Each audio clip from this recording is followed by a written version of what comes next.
तो अब हम मज़ीद बात कर लेते हैं सिंगल लिमिटिंग फैक्टर की प्रॉब्लम के बारे में।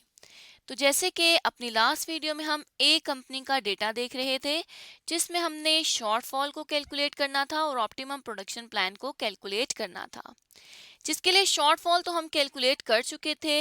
1500 आवर्स का शॉर्टफॉल आ रहा था। इससे ये पता चल चुका था कि जो लेबर आवर्स हैं वो सिंगल लिमिटिंग फैक्टर है।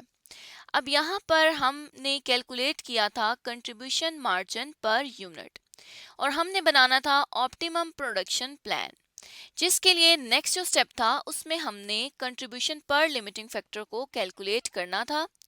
अब अगर यहाँ पर आए तो लिमिटिंग फैक्टर क्योंकि लेबर आवर्स है और यहाँ पे हमें per unit labour our available है प्रोडक्ट एक्स और वाई दोनों के लिए। हमने क्या करना है, हमने यहाँ पर लिमिटिंग फैक्टर पर यूनिट को लिख देना है जो कि 0.5 प्रोडक्ट एक्स के लिए है और 0.75 जो है वो प्रोडक्ट वाई के लिए है। अब कंट्रीब्यूशन मार्जिन पर यूनिट भी हमें अवेलेबल है और लिमिटिंग फैक्टर पर यूनिट भी हमें अवेलेबल है। हमने कैलकुलेट करना है अब कंट्रीब्यूशन पर लिमिटिंग फैक्टर, मतलब एक लिमिटिंग फैक्टर से कंपनी को कितना कंट्रीब्यूशन आ रहा है उसको हमने कैलकुलेट कर लेना है। उसके लिए हम क्या करेंगे कि कंट्रीब्यूशन मार्जिन पर यूनिट को डिवाइड कर देंगे अगर लिमिटिंग फैक्टर पर यूनिट के साथ, तो हमें ये पता चल जाएगा कि कंट्रीब्यूशन पर लिमिटिंग फैक्टर कितना आ रहा है। इसी तरह से हमने प्रोडक्ट Y के लिए भी कंट्रीब्यूशन मार्जिन को डिवाइड कर देना है लिमिटिंग फैक्टर पर यूनिट के साथ। तो ये हमारे पास 60 रुपीस का कंट्रीब्यूशन पर लिमिटिंग फैक्टर आ जाएगा। अब यहाँ पे हम इसको भी बोल्ड कर देते हैं तो हमें ये पता चल जाएगा कि पहला हमने स्टेप किया था कंट्रीब्यूशन मार्जिन पर यूनिट का और दूसरा हमने स्टेप कर लिया है कंट्रीब्यूशन पर लिमिटिंग फैक्टर का।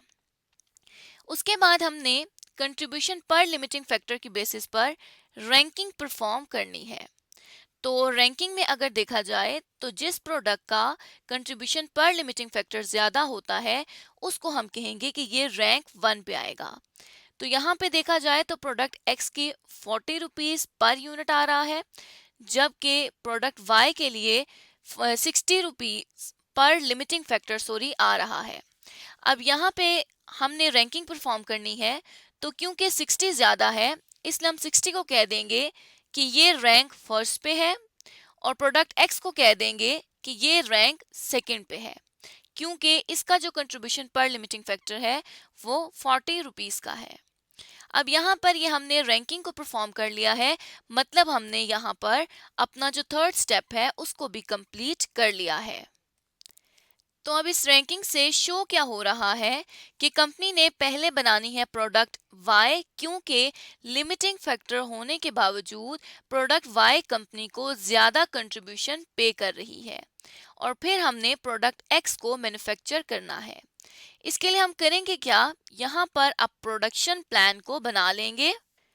तो प्रोडक्शन प्लान को हम इस तरह से बनाएंगे कि सबसे पहले हम प्रोडक्ट्स लिखेंगे। तो दो ही प्रोडक्ट्स हैं, प्रोडक्ट एक्स और वाई, जो यहाँ पर आ जाएंगी।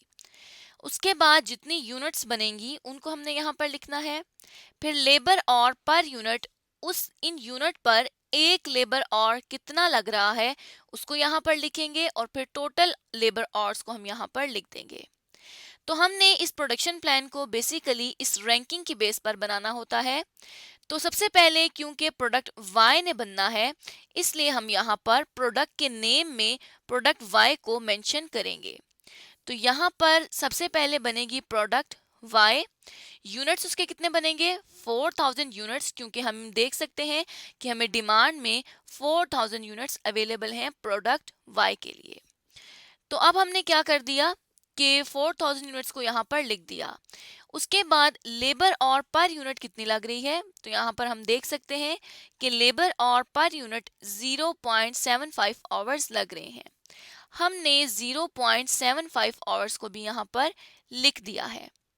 अब अगर देखा जाए तो अभी टोटल अवेलेबल आवर्स कितने हैं, 4000 आवर्स अवेलेबल हैं।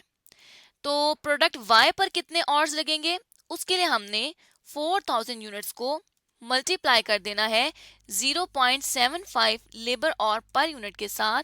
तो ये 3000 लेबर आवर्स लगेंगे प्रोडक्ट Y के लिए। अब अगर हम यहाँ पर देखें तो 4000 अवेलेबल थे, 3000 प्रोडक्ट वाई ने जो है वो कंज्यूम कर लिए, तो बाकी अब कितने बच जाएंगे? 1000 लेबर आवर्स अब हमें अवेलेबल हो जाएंगे। ये किस तरह से कि 4000 में से जब हम 3000 को लेस करेंगे तो 1000 आ जाएगा, तो अब जितने आवर्स अवेलेबल हैं वो हैं 1000 आवर्स। उसके बाद सेकंड पे रैंक पे क्योंकि आ रही थी प्रोडक्ट एक्स, तो हम यहाँ पर प्रोडक्ट एक्स को लिख देंगे। अब और ही अवेलेबल सिर्फ 1000 है, तो सबसे पहले हम यहाँ से इस 1000 को एलिमिनेट कर देंगे क्योंकि अवेलेबल ही इतने हैं, तो इतने आवर्स में अब जितनी भी यूनिट्स बनेंगी हमने वो बना देनी है और अवेलेबिलिटी को यहाँ पर ज़ीरो कंसीडर कर देना है। अब जब 1000 लेबर आवर्स अवेलेबल हैं तो उसके लिए हम क्या करेंगे कि यहाँ पर अगर हम देखें तो हमारे पास 0.5 लेबर आवर्स एक यूनिट के लिए रिक्वायर हैं।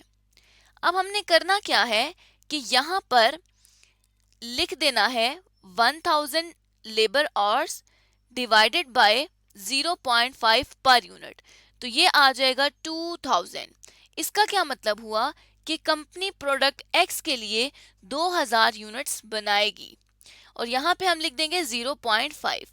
वो सिर्फ और सिर्फ समझने के लिए था कि हमने इस तरह से इसकी वर्किंग को परफॉर्म करना है कि जितने आवर्स अवेलेबल होंगे उसको डिवाइड कर देना है पर यूनिट लेबर आवर्स से, तो हमें पता चल जाएगा कि कंपनी कितनी यूनिट्स बना सकती है अवेलेबल रिमेनिंग आवर्स में से। तो कंपनी अब 4000 यूनिट्स बनाएगी प्रोडक्ट वाई के लिए पहले, उसके बाद जो 1000 लेबर आवर्स बच जाएंगे उनकी बेसिस पर प्रोडक्ट एक्स के लिए 2000 यूनिट्स बना लेगी। तो इस तरह से आज की इस वीडियो में हमने जान लिया कि कोई भी ऑर्गेनाइजेशन सिंगल लिमिटिंग फैक्टर के होते हुए किस तरह से अपना ऑप्टिमम प्रोडक्शन प्लान बना सकती है, और हमने कंपनी ए के लिए अपनी प्रॉब्लम को कंप्लीट कर लिया।